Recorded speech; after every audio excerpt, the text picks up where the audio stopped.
Vale, corten.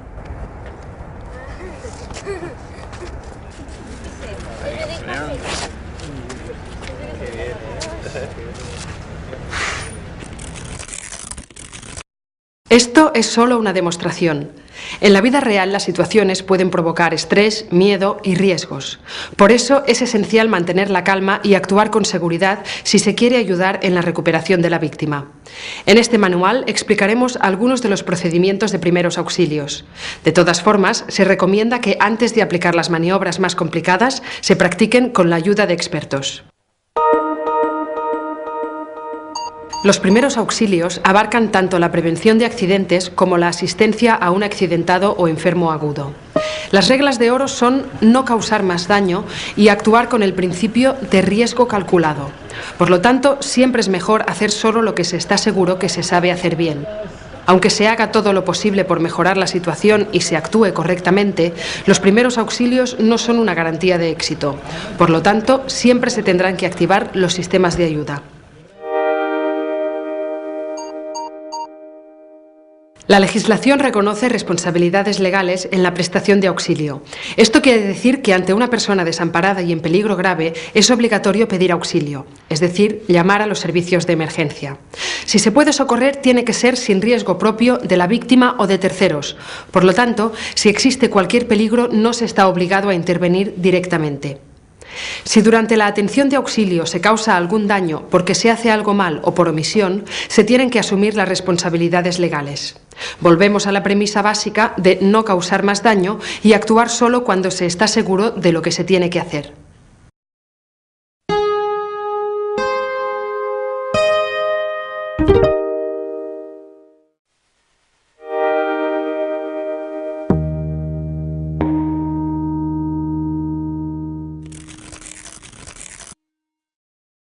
En cualquier situación que requiera primeros auxilios, se tiene que seguir una pauta general de actuación ante emergencias llamada PAS: proteger, avisar y socorrer.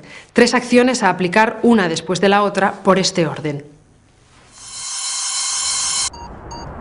Antes de cualquier actuación, hay que valorar el entorno para evitar que la situación empeore.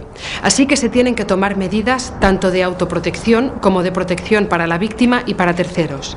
De esta manera se pueden prevenir nuevos accidentes. Es improbable ayudar a los heridos si uno mismo se pone en peligro. En cuanto se haya asegurado la zona, es necesario que alguien sepa que hay una emergencia.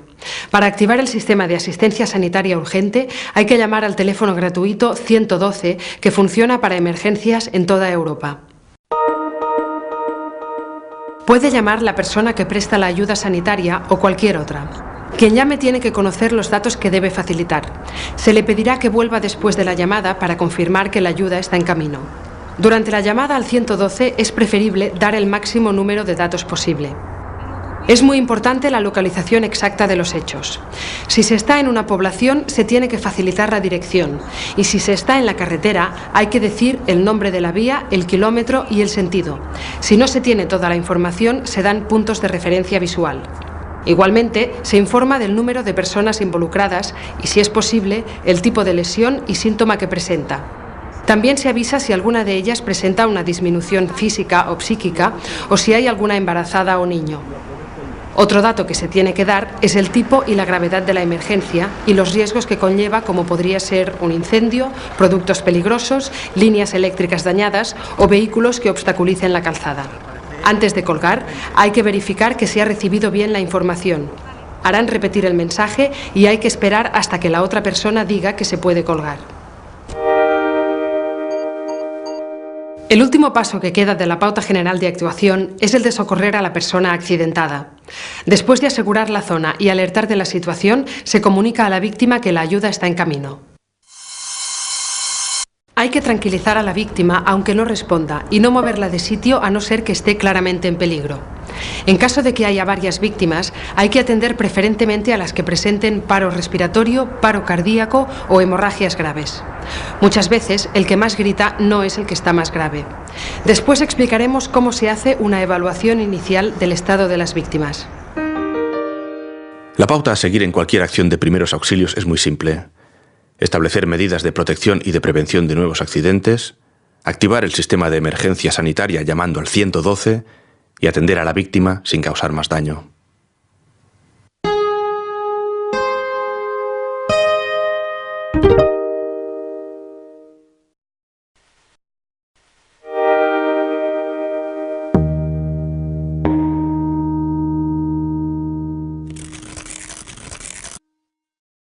Algunas situaciones de emergencia comportan un alto riesgo vital. Son aquellas en que se puede detener la respiración o la circulación de la sangre.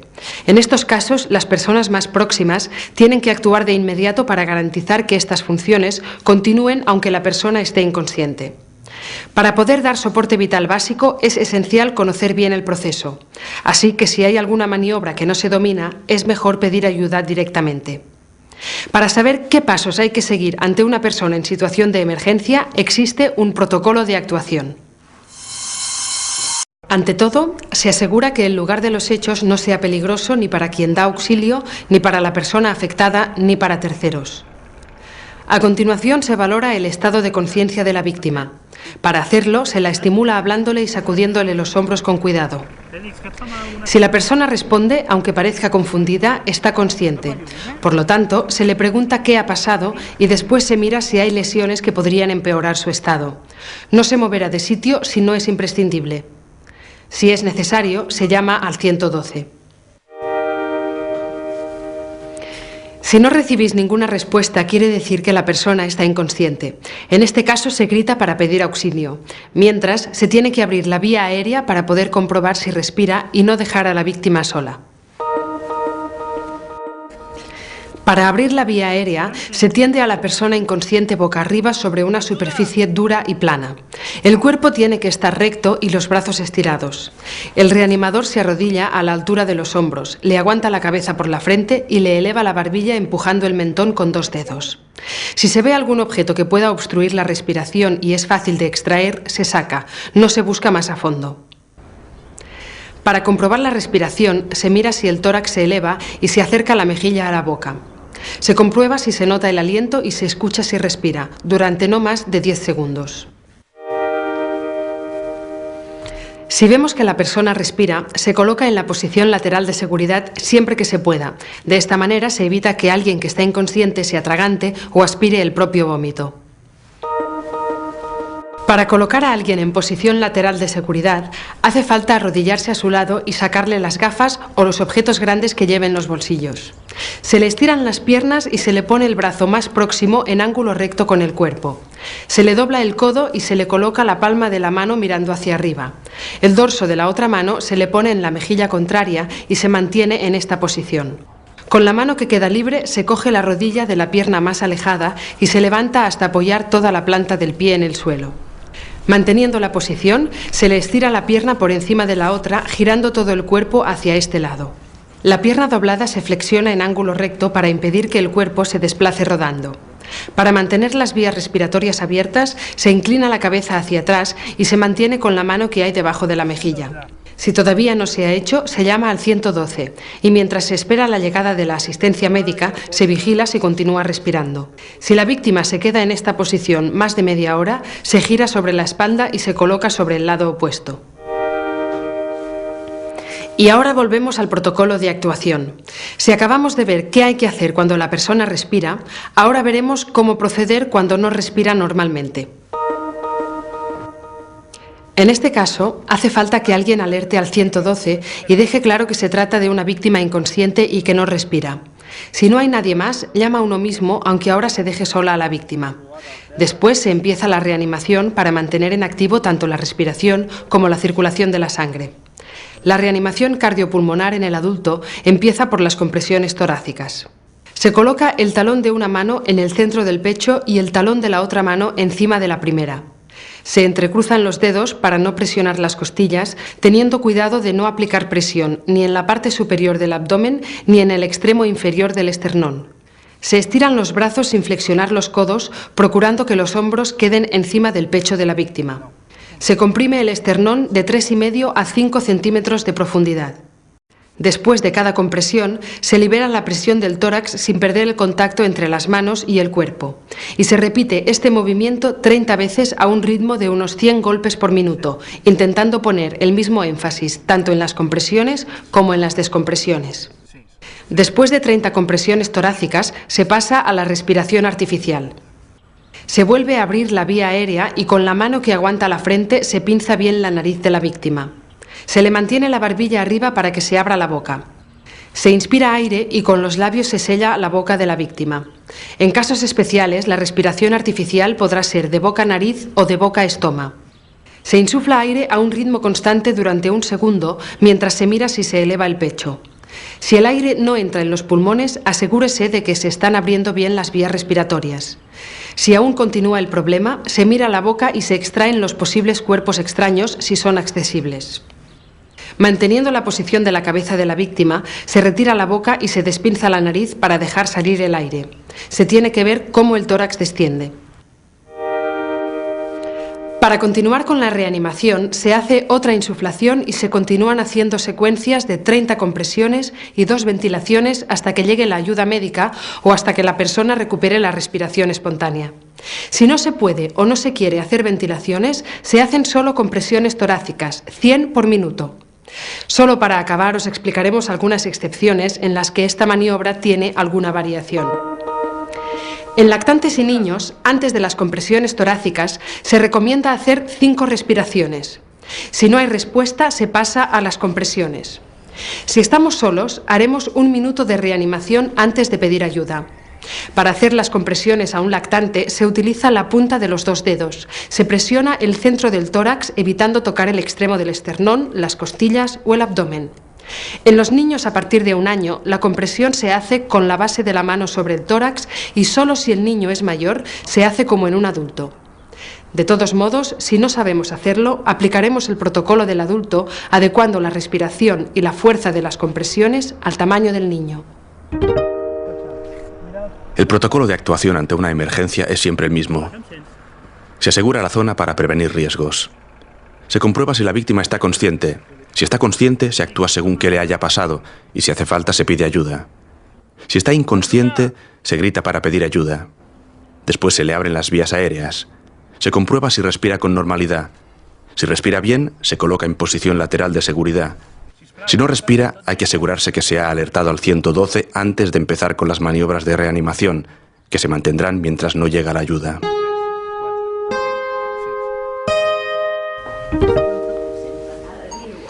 Uno de los casos donde se puede llevar a cabo el soporte vital básico es ante un atragantamiento u obstrucción de la vía aérea.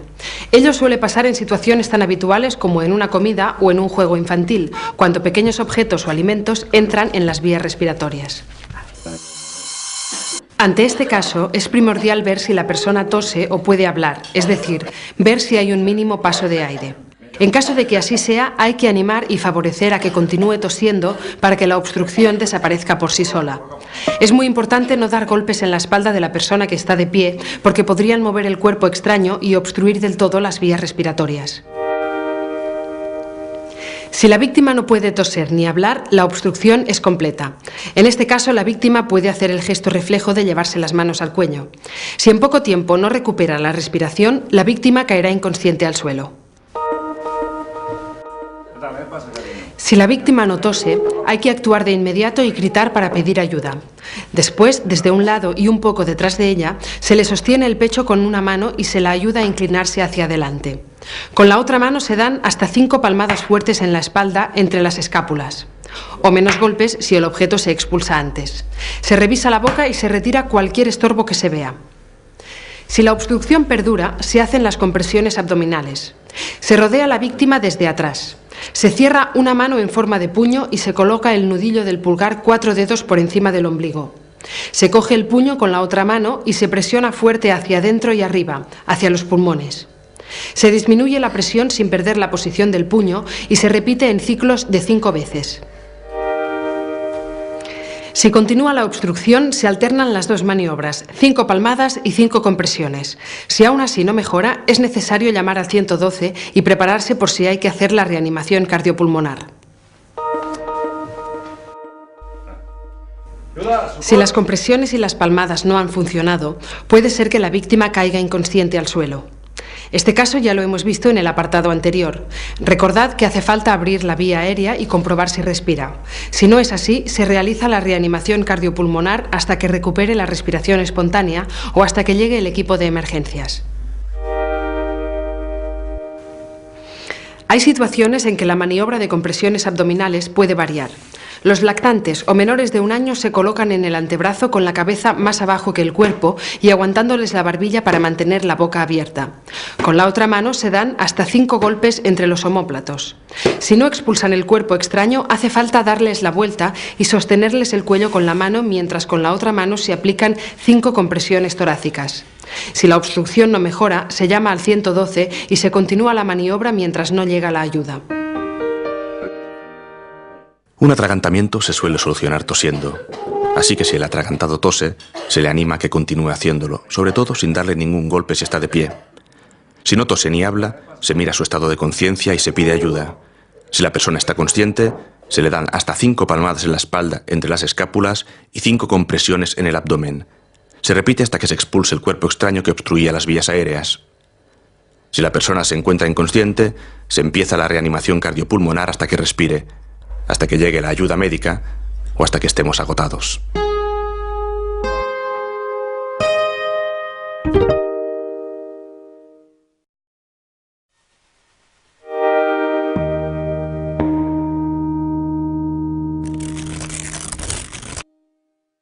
Los accidentes cardiovasculares suelen ocurrir a personas de edad avanzada con hipertensión o con alteraciones circulatorias. Aunque sus efectos pueden provocar una parada cardíaca, muchas personas se recuperan completamente. Los ejemplos más claros de este tipo de accidente son el derrame cerebral o accidente vascular cerebral, donde falta riego sanguíneo en el cerebro, y el infarto de miocardio o ataque cardíaco, en el cual falta riego en el corazón. Vamos a ver ahora cuáles son los signos y los síntomas que nos pueden ayudar a detectar este tipo de accidentes. El primer signo visible de un accidente vascular cerebral es que la persona está confundida, como si de repente pareciera embriagada. Si se le pide que enseñe los dientes, se verá cómo solo mueve un lado de la boca o el movimiento será asimétrico. De la misma manera, puede ser que tenga problemas para hablar o tragar. Los pliegues de la frente también se mueven de forma asimétrica, un lado más que el otro. Es posible que le cueste mover las extremidades o que tenga un fuerte dolor de cabeza. El ataque cardíaco se manifiesta sobre todo por un dolor en el pecho normalmente intenso y largo que puede pasar a los brazos, espalda y mandíbula. Es como si un puño comprimiera el corazón. El dolor puede ir acompañado de sudor frío, palidez, palpitaciones y dificultad para respirar. En algún caso también puede haber mareo o vómitos. Aún así, puede haber infartos que se manifiesten de una forma diferente o incluso sin dolor, pero no son los casos más comunes. Tanto el derrame cerebral como el infarto de miocardio son urgencias médicas, es decir, requieren atención sanitaria inmediata. Es importante saber reconocerlos para pedir ayuda a tiempo. En el capítulo de soporte vital básico se explican las maniobras a seguir ante estos casos.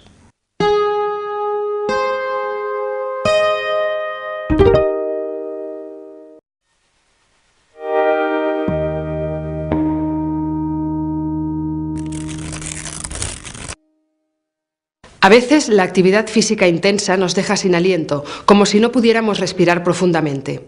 Esta misma sensación de falta de aire es la que sienten aquellos que sufren una dificultad respiratoria.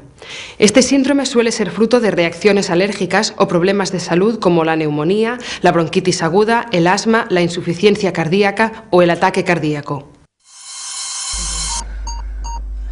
La dificultad respiratoria es siempre una emergencia médica y hay que llamar de inmediato al 112. Se mira el estado de conciencia y si puede respirar, aunque solo sea un poco. Si está inconsciente y no respira adecuadamente, se hace la reanimación cardiopulmonar. Si respira, se le afloja la ropa o los objetos ajustados para liberar cualquier presión al cuerpo y se le proporciona espacio. Si hay más gente, se pide que se alejen y si hay ventanas, se abren para que entre el aire. Si la víctima tiene prescritos medicamentos como el oxígeno o un inhalador, se le puede ayudar a administrárselos. Es decir, hay que buscar el medicamento, pero no aplicárselo sin indicación previa. No se le puede dar de comer ni de beber. Como hemos visto, mientras se espera, la víctima se coloca semisentada. Aunque la respiración de la persona deje de silbar, no significa que esté mejorando. Por lo tanto, hay que quedarse con ella hasta que llegue la asistencia médica. Repasemos. Hay que llamar al 112 antes de atender a una dificultad respiratoria. Si la víctima está inconsciente y no respira, se hace la reanimación.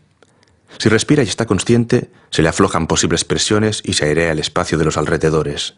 Si tiene medicamentos recetados, se le puede ayudar a administrarlos y se coloca en posición semisentada para que respire bien. Hay que vigilar su respiración hasta que llegue la asistencia médica.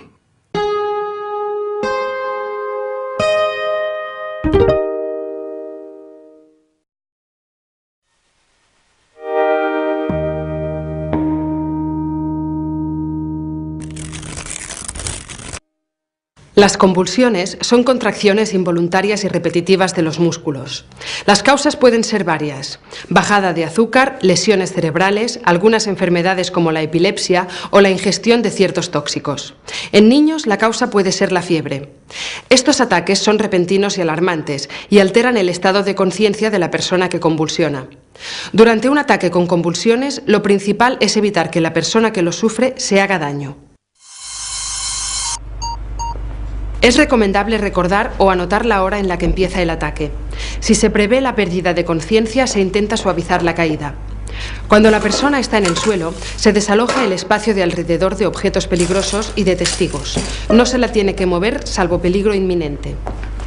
Si es posible, se protege la cabeza de la víctima con alguna cosa blanda y se le afloja la ropa en torno al cuello para procurar asegurar la respiración. No hay que retener a la víctima ni ponerle nada en la boca en ningún momento.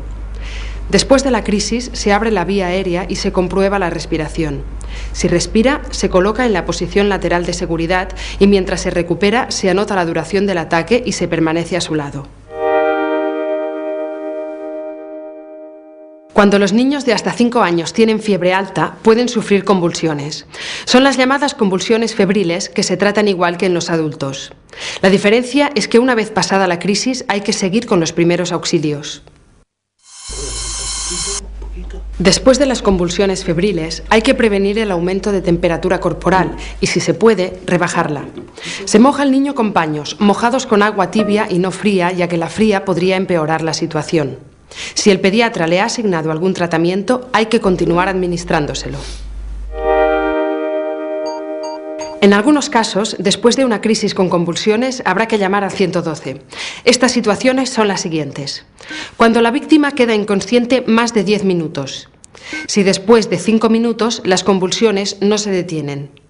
Cuando es la primera crisis que sufre la persona o ya ha tenido varias el mismo día. Si la víctima no sabe por qué razón ha podido sufrir el ataque. Y siempre que hayan sido convulsiones no febriles en un niño.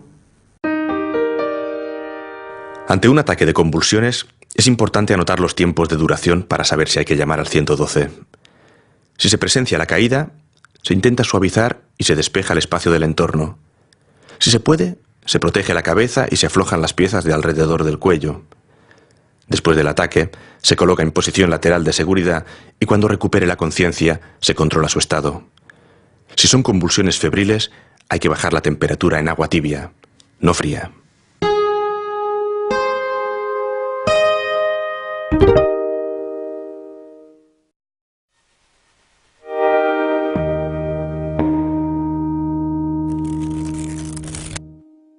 Estar de pie y quieto durante mucho tiempo, emociones intensas, regímenes dietéticos no adecuados o el exceso de calor pueden provocar una lipotimia o, lo que es lo mismo, un desmayo. En estos casos, la piel, aunque puede estar sudada, no está caliente sino fría. Veamos qué podemos hacer. Para mejorar el riego sanguíneo en el cerebro, se le levantan las piernas ligeramente por encima del nivel de su cabeza. En todo momento, la víctima tiene que recibir aire fresco. Si hay más gente alrededor de la víctima, se tiene que alejar y ventilar el espacio. Mientras la persona desmayada se recupera, hay que tranquilizarla y ayudarla a sentarse. Si parece que la víctima se vuelve a desmayar, se la devuelve a la posición anterior. Si no recupera la conciencia al cabo de un momento, se llama al 112 y se está preparado para dar el soporte vital básico. Después de un desmayo, se levantan las piernas de la víctima y se procura que le llegue aire fresco. Cuando se recupera, se le tranquiliza y se le ayuda a sentar. Solo se llama al 112 si tarda en recuperar la conciencia.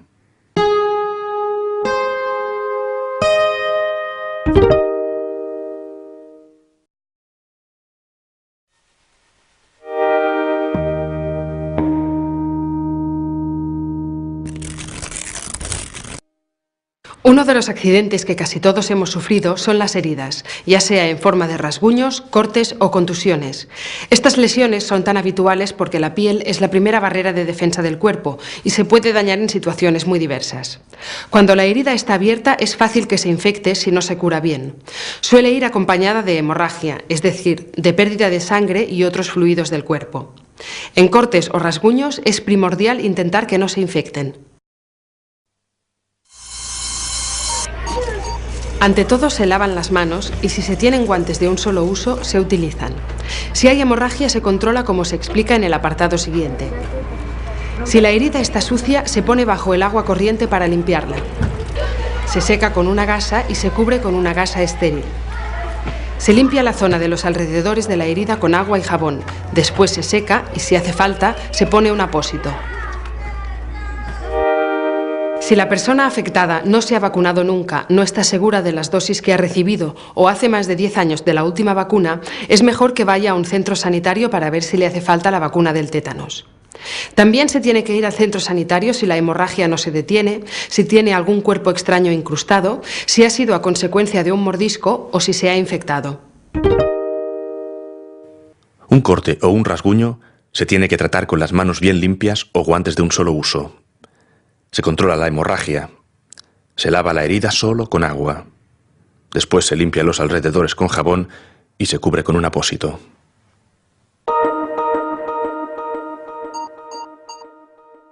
Una hemorragia abundante o grave puede impresionar, pero con calma nuestra ayuda será mucho más efectiva. Veamos cuáles son los pasos a seguir en estos casos. Ante todo, es mejor prevenir y ponerse guantes de un solo uso si se tienen. Si es necesario, se saca o se corta la ropa para dejar la herida a la vista. Si no hay nada incrustado, se presiona la herida con los dedos o la mano sobre un apósito estéril o un paño limpio sin pelusa. Si hubiera algún objeto incrustado en la herida, hay que evitar presionarlo. Se tiende a la víctima en un sitio plano y estable, procurando mantener el cuerpo caliente. Si se ha utilizado un apósito, se aplica una venda de manera que se mantenga la presión, pero que no corte la circulación de la sangre. Si aún así continúa la hemorragia, se recubre con otro apósito y se vuelve a vendar, asegurándose de presionar en el sitio correcto. Es importante no sacar nunca el primer apósito que se ha colocado, porque la herida podría volver a sangrar. También es necesario que la víctima no beba, fume o coma, ya que podría empeorar su situación. Para terminar, se llama al 112 si no se ha hecho antes y se vigila a la víctima hasta que llegue la ayuda médica. Recordemos que se recomienda tratar las hemorragias con guantes. La manera de hacerlo es la siguiente: apartar la ropa para dejar la herida visible, presionar el origen de la sangre con un apósito, tender a la víctima en un sitio plano y estable, mantenerle la temperatura corporal, vendar la zona manteniendo la presión y finalmente llamar al 112. Finalmente hablaremos de un tipo de hemorragia muy común, la hemorragia nasal. Normalmente es resultado de un golpe, de estornudar o de sonarse y suele detenerse fácilmente. Se recomienda sentar a la víctima para que incline la cabeza hacia adelante y así se drene la sangre de los orificios nasales. Si se inclina la cabeza hacia atrás, la sangre podría bajar por la garganta y provocarle vómitos. Se indica a la víctima que respire por la boca y se pince la nariz con los dedos justo por debajo de la parte dura. Se le da un pañuelo limpio y se le pide que no intente hablar, tragar, toser, escupir o inhalar. Al cabo de 10 minutos ya se puede liberar la nariz. Cuando se haya parado la hemorragia y sin mover la posición de la cabeza, se limpia alrededor de la nariz.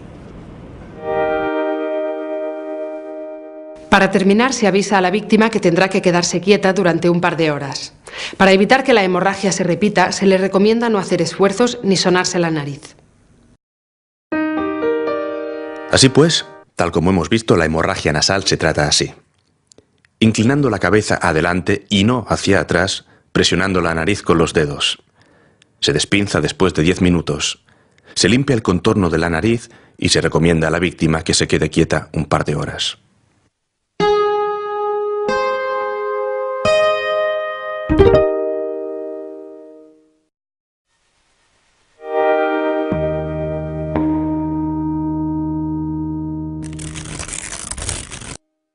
Nuestro esqueleto y las partes blandas que lo rodean pueden lesionarse si reciben un golpe fuerte o un movimiento brusco. Este tipo de accidentes se asocian a actividades deportivas o a caídas graves. A veces es difícil ver si la lesión es una fractura del hueso o si es una distensión o esguince, que es el resultado de estirar demasiado los ligamentos, músculos o tendones. En todos los casos suele haber dolor y dificultad para mover la zona, hinchazón y hematoma. Pero en fracturas, además, se puede ver el miembro deformado o torcido y si se toca, se puede notar un crujido. En cualquier caso, si hay alguna duda de qué es, se tratará siempre como una fractura. En primeros auxilios, las distensiones y esguinces se tratan de la misma manera. Se pide a la persona lesionada que se siente o se tienda para mantener la parte afectada en una posición que le resulte cómoda y que esté al alcance. Si el accidente acaba de ocurrir, se enfría la zona con hielo protegido o compresas frías. El frío ayudará a calmar el dolor y a reducir la hinchazón y el hematoma. Para terminar, la parte lesionada se deja en una posición elevada. De esta manera se reduce el flujo de sangre que podría inflamarla todavía más. La víctima tendrá que hacer reposo y visitar a un médico. Si el dolor continúa siendo intenso o si no puede mover la zona afectada, tendrá que ir al hospital. Distensiones y esguinces pueden tratarse en principio de la misma manera. Se mantiene en reposo la zona del cuerpo lesionada, se pone hielo protegido o, si no disponemos de él, un paño mojado con agua fría. Y para terminar, se coloca la parte lesionada a mayor altura.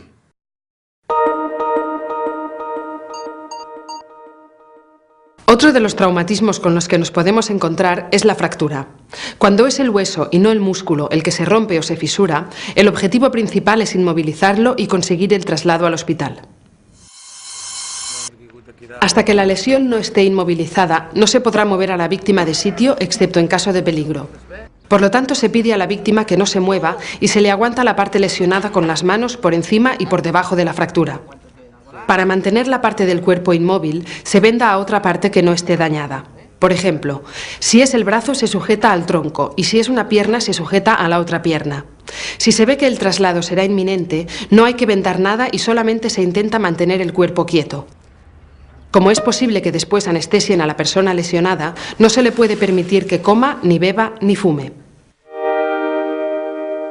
Si se ha vendado la parte lesionada, cada 10 minutos se tiene que controlar el color y la movilidad de los dedos para comprobar que el vendaje no se ha hecho demasiado fuerte. Si fuera así, se tendría que aflojar. Recordemos que ante una fractura los pasos a seguir son los siguientes. Se pide a la víctima que se quede quieta y no se mueva excepto en caso de peligro. Se sostiene la parte del cuerpo lesionada por los extremos sin coger la lesión y, si hace falta, se fija a otra parte del cuerpo que esté sana. Se pide a la víctima que no coma, ni beba, ni fume.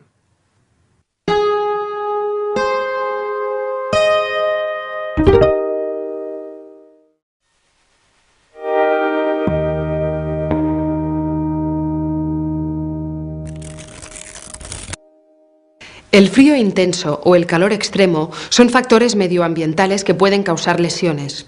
Nuestra piel regula la temperatura corporal y, si se ve afectada, se pueden lesionar o deteriorar funciones corporales. Todo cambio brusco de temperatura puede provocar trastornos de la conciencia. Los niños y la gente mayor son los más propensos a sufrirlos. Algunos animales, como las medusas, también pueden producir lesiones, en este caso, urticantes. Para evitarlas, una buena prevención es la mejor defensa. El golpe de calor llega cuando el cuerpo se calienta demasiado, normalmente después de estar mucho rato sufriendo calor ambiental o haciendo un esfuerzo excesivo. Un signo claro es que la piel está muy caliente pero no suda, lo que significa que el cuerpo no intercambia calor y por lo tanto puede aumentar mucho de temperatura. Es por eso que el golpe de calor siempre se considera una emergencia. Es básico refrescar a la víctima poniéndola en un lugar fresco y quitarle la ropa. Se llama al 112 tan pronto como se pueda porque el golpe de calor puede llegar a dejar inconsciente. Se acomoda a la víctima y se la envuelve con una sábana que mantendremos húmeda hasta que le baje la temperatura a 37,5 grados. Si no se tiene una sábana a mano, se abanica o se moja con una esponja. Cuando la temperatura baja, se cambia la sábana húmeda por otra seca. Se va vigilando el termómetro y la respiración hasta que llegue la ayuda sanitaria.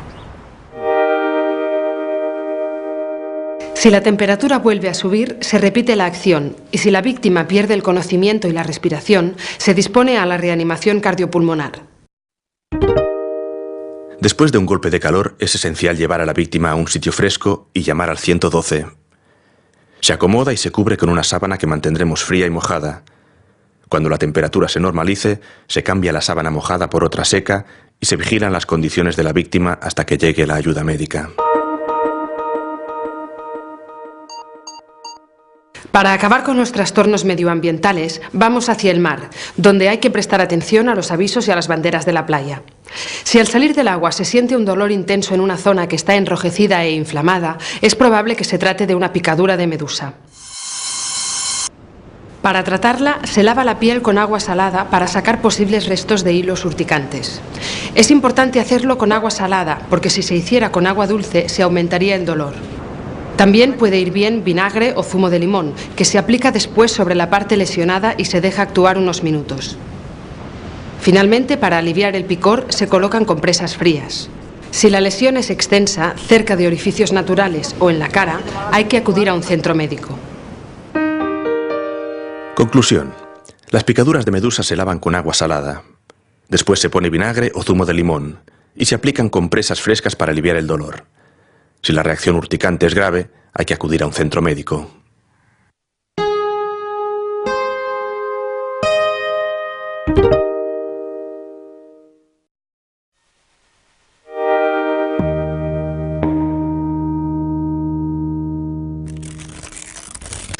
Las quemaduras se pueden producir por contacto con el fuego o a causa de acciones tan habituales como exponerse al sol.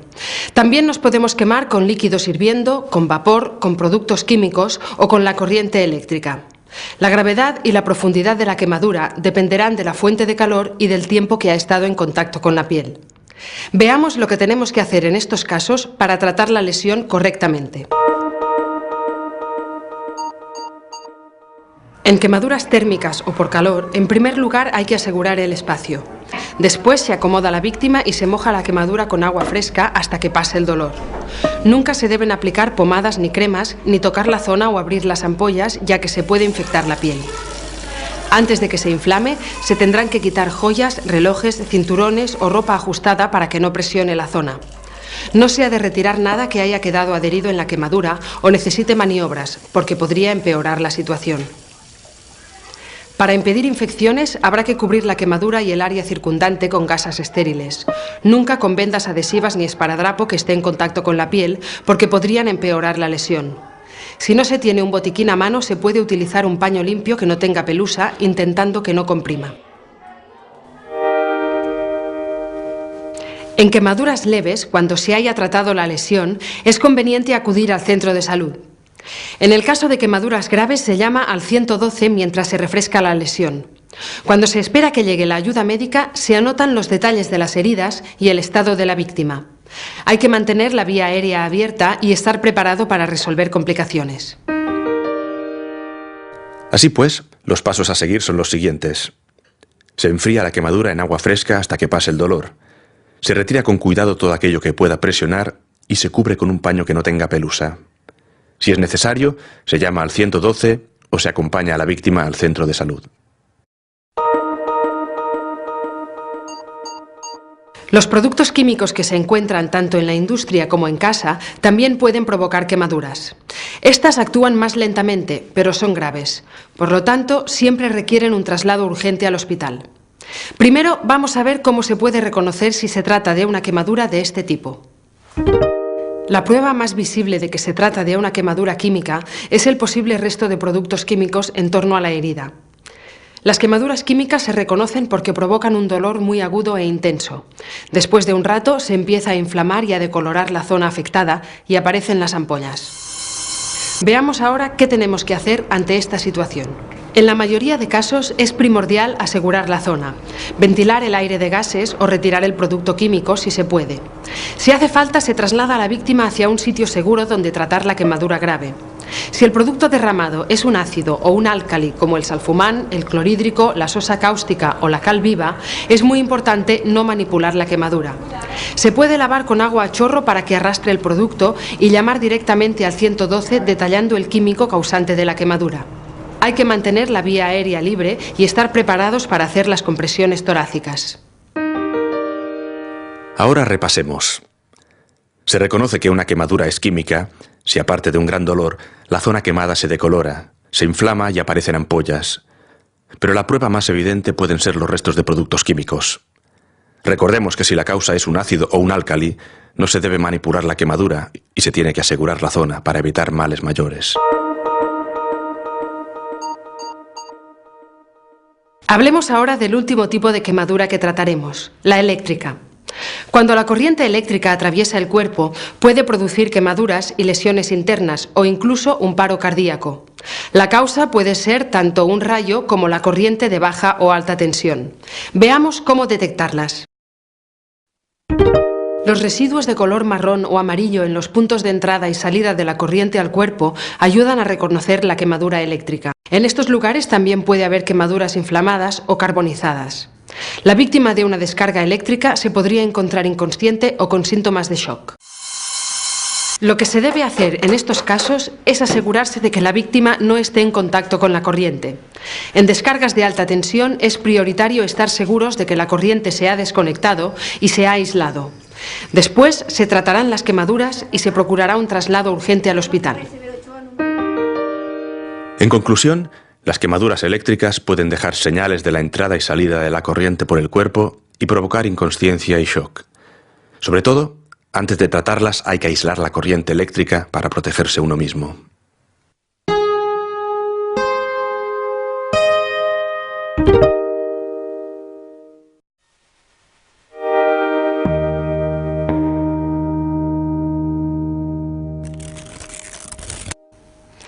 La intoxicación o envenenamiento puede ser resultado de ingerir sustancias tóxicas como por ejemplo drogas, alcohol, alimentos en mal estado o productos químicos.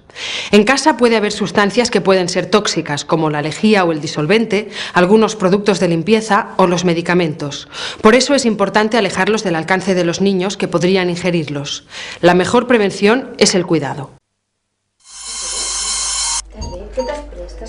En todo momento se controla el estado de conciencia y se mantiene la vía aérea abierta. Si la víctima está consciente, se le pregunta qué ha tomado, a qué hora y qué cantidad. Se intenta tranquilizarla mientras se coloca en una postura que le sea cómoda. Se llama al 112 para pedir un traslado urgente al hospital y se especifica el producto que ha ingerido. En ningún caso se inducirá al vómito, pero si vomita se guardará una muestra para dar al personal de emergencias. Finalmente, también se entregan los envases vacíos que puedan ayudar a identificar el producto y así dar el tratamiento más adecuado. También nos podemos informar sobre qué hacer en el teléfono de urgencias toxicológicas. En este tipo de intoxicaciones, el procedimiento es el siguiente. Preguntar qué se ha tomado y buscar el envase de dónde provenía. Calmar y acomodar a la víctima. Llamar al 112, los envases vacíos o vómito, si es espontáneo, se entregan al equipo de emergencia.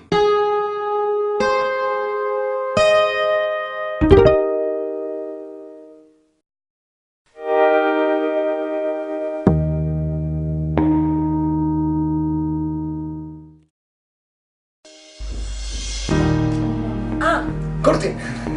Pero tienen que venir para aquí, ¿eh?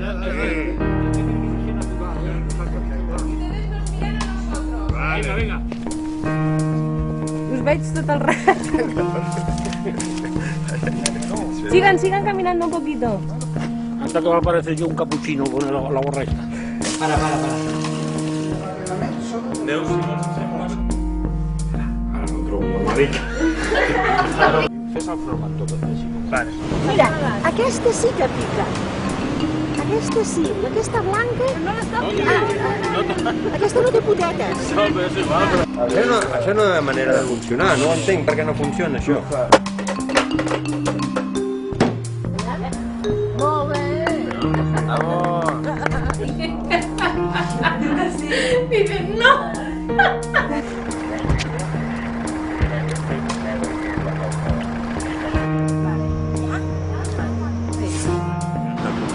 Ai, ai, ai, ai. Più che antica. Più che antica.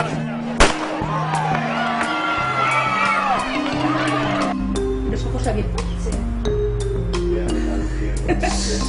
Com el mateix que hem fet ara. Acció.